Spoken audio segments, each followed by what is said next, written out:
What is going on, everyone? Got some really exciting news here. My roster for Madden 23 with updated transactions, all 7 rounds of rookies, including some undrafted free agents as well, is now available on next-gen Xbox only. At the moment, there is a team of PlayStation roster editors that have told me they want to work on it, but I don't have an update on that at the moment. Right now, just next-gen Xbox. In this video, I want to show you how to get the roster, what it is, and then I also want to talk through some things that you can do on your end to make it even better in franchise mode, because as I'm going to show you in this video, they put some pretty frustrating editing restrictions on people like myself for what all I can do to perfect this thing. So to get this, you are going to load up Madden, obviously, and go to the Share and Manage Files section, go to Download Community Files. You can search by my gamertag, TFG space football, or come over here to roster, and then you can see it right there. You can sort it by downloads. It is TFG Real 2023, and whoops, I just panned over there for a second. This thing really moves slow, but you're going to obviously hit download file. It's going to prompt me to overwrite, but obviously download it. And then after it's downloaded, if you could take just a second, click on My Downloads, find it, and leave a like on it. I would really appreciate it. On that note, please do like this video. I really appreciate that. Make sure you're subscribed. We're going to be getting into a Madden rebuild again here soon. But this is important. You have to come up here to load and delete files, and you have to make sure you load the roster before you want to use it. Otherwise, it's just going to keep you on EA's default roster. So you have to download and load. A lot of people, rightfully so, miss that step. So if you want to see and make sure that it's there, you can go into the Manage Files, go to the Roster Management, just as I just did there, and then you'll be able to see there, right out the gate, DJ Moore, updated transactions in there. Go to a team like the Panthers, and you will see quarterback Bryce Young right there. So I do want to talk a little bit about what this roster is and kind of what all went into this thing, because it's a lot. I mentioned there are a lot of editing restrictions done in this game. So first of all, this is my own custom roster with my own custom ratings, because not only are EA's ratings garbage, but they are too high. So you will see a bigger rating spread with my roster. I've been doing this for 8 years now. It creates a more realistic franchise experience, because you're not going to be able to just go into the team's depth charts and the free agent pool and peruse them and collect a bunch of high 70 and 80 overall players. No, we have a bigger rating spread, creates a larger difference between the superstar players, your quality starters, your replacement level starters, etc., and really does create a more challenging, realistic team building experience and makes those stars truly feel like stars. So there is that. The ratings are my own. Take them or leave them. Can change them if you'd like. But the other thing I want to talk about is what all really went into creating this updated roster. So there's 2 sides to this, right? You got to create the rookies, and then you have to make all these transactions. And what's really frustrating is you can't actually edit players' age. You can't edit the contract. There's a lot of restrictions on what you can and can't edit for whatever reason. So to get this thing as realistic as possible, it takes a lot of detail and TLC to get this thing right. So, for example, as we're creating these rookies, there's a lot of little stuff we need to do, and I'm going to show you real quick. So for every single rookie, not only do we have to go through and, type this all out, but we also have to account for the contract situation. If you just went ahead and said, okay, create, you punch in all the information, create, go from there, it's only going to give them a 3-year deal. So if we were making Bryce Young here, we need to start here and, crank this thing up to what? I think for first round players, we had to get them up to like an 80 something, and it shows you in this menu what they'll actually sign for. So we were targeting a 5-year deal. That's pretty good for Bryce Young, more or less. And we would go through that process. And then the other thing I want to show you that was really frustrating is for certain positions, the editing menu doesn't show certain things. So if I'm editing a cornerback, for example, let's just back out for a second. So we'll just use Devon Witherspoon here as a good example for some of these other editing restrictions. So there's a couple things not listed here for cornerbacks, for example. Block shedding is missing. Obviously an important trait for a cornerback. The other thing that people don't know about is impact block matters for defensive players. And if I want to edit those things, impact block matters, by the way, because it changes how often or how bad you get hit by impact blocks. And you obviously want smaller defensive players to get hit by that. And all of the cornerbacks in the roster have pretty low impact block ratings. Certainly not the default 65 that it puts on all of these created players. So if I want to edit block shedding, I got to make them a safety or a linebacker, and then it becomes available. I can adjust it from there. If I didn't do this, every single cornerback that we created would have had 65 block shed, which is like premium for the position. Witherspoon's got 57, which is pretty good. And then for impact blocking, you got to go make them a offensive lineman, adjust that. You want it somewhere in the 30 to 50 range just to keep that realistic. Witherspoon's a lighter player, so we did want that a little bit lower there. But yeah, you go through there, put him back at corner, and you're done there. So did that for like 45 different corners. Just an example of a lot of the detail that went into this thing. And then the other thing I wanted to show you real quick is with the transactions. If you just went ahead and just released these guys and traded and just moved them to another team, you're going to encounter basically incorrect contracts. So take, for example, Mike Gesicki, who signed a 1-year deal with the New England Patriots. If you just wanted to move him from the Dolphins to the Patriots, you would release him from the Dolphins, obviously. But the problem is if you came in here and just went to sign him this way, it's going to give him a 3-year deal because it signs players based on overall. It would give him a 3-year deal for like nothing. So we don't want to do that. What we did for all of these 1-year contracts is we would go actually and change them to a quarterback or punter, wherever they would be a low overall player. And then come back to the Patriots.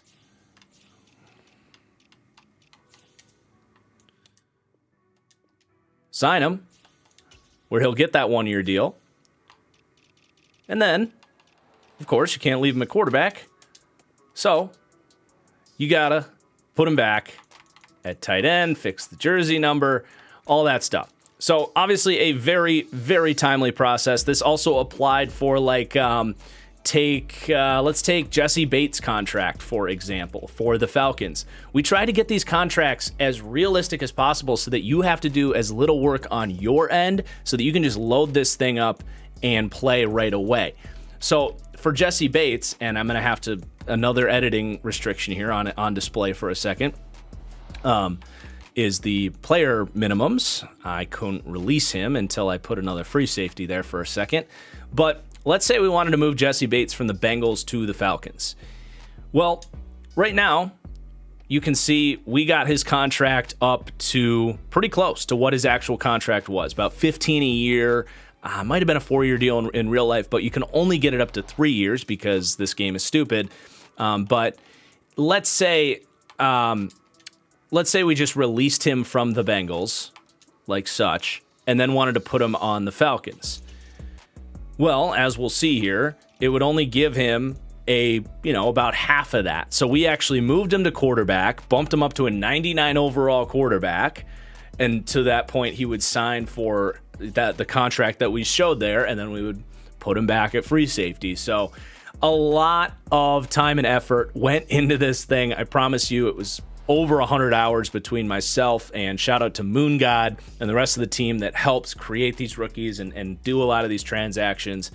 So I do want to say, if you enjoy this roster and want to show some support, if you view it as a downloadable content, which those cost like $15 nowadays across all these games, if it's got you playing Madden again and you want to show your support, please do consider donating. PayPal.me/TFG football or on Venmo, Marcus-Whitman. I really would appreciate $5, $10 donation if it's got you playing Madden again. Or sign up and support me on Patreon, where you can get some exclusive content as well. I'm going to share some support with the team as well.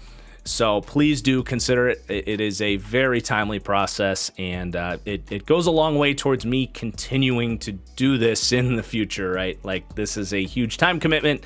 As much as I want to give back to the community, it does help. You put in all those man hours, it does help to get some financial returns out of it. Like, let's just be real for a second. So I do want to show you now what you can do on your end that I cannot help you with, because, Madden, as you're creating your new league, what you're going to do is create an offline franchise. I cannot stress that enough. I will tell you why in a second, but go to offline, use active roster. It'll import the roster, and then pick whoever you want to use.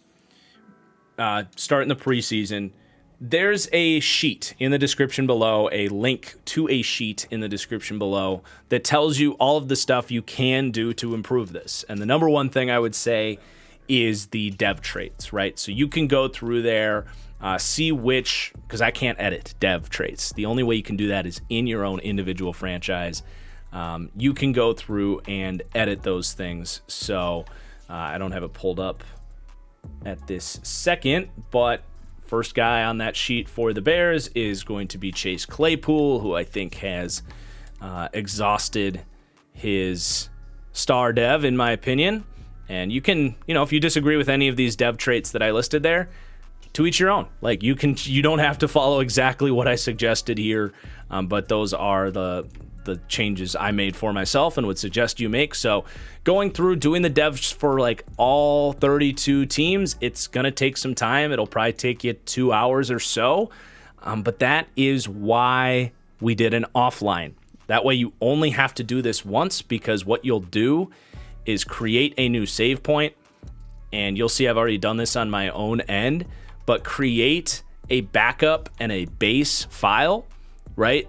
Save those once you're done doing all your edits, and then once you want to start your new franchise, create a new save off of that, if that makes sense. So do not overwrite those base files. Create a new one for whatever you want to start playing, and then you can always go back to those base roster or those base franchises and start from the beginning again for a different team. So once you do all these edits, you only have to do them once.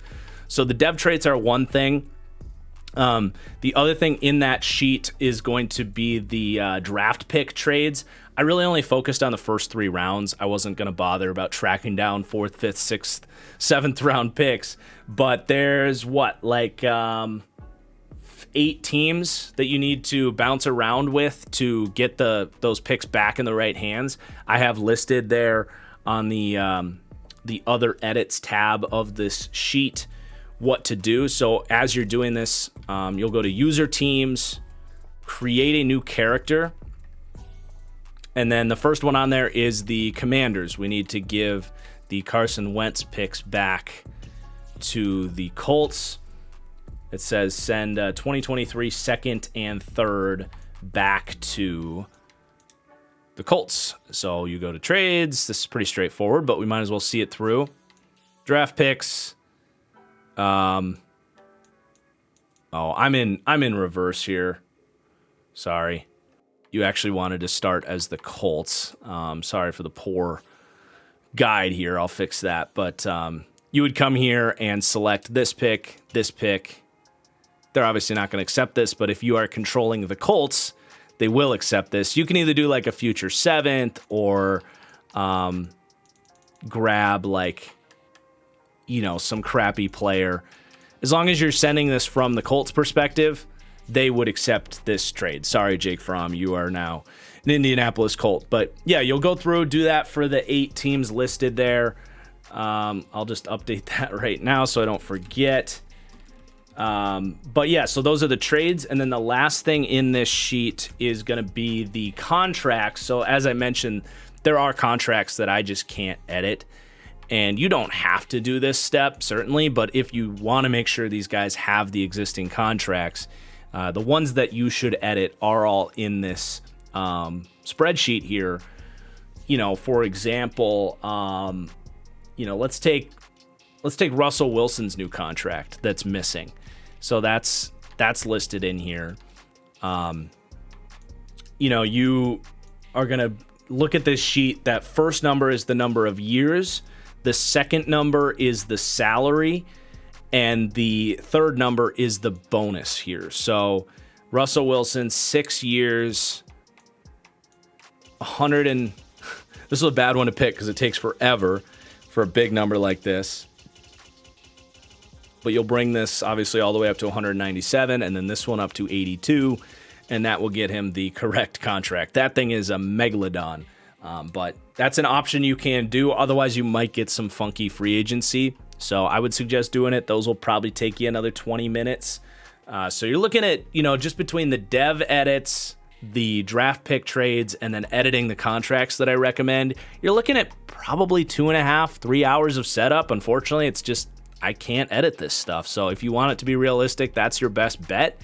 But then again, save that base file so you don't have to do it again. Now, if you are a maniac like myself and you really want this thing to be as accurate as possible, this is a step you can take, and this is something you do while you're watching like a full season on Netflix or something on the side. But I did this actually over the last couple of days while I watched Succession on HBO. But if you do want to do this, you can go through player by player and actually increase their age by a year, other than the rookies, obviously. Don't change the rookies. They're good.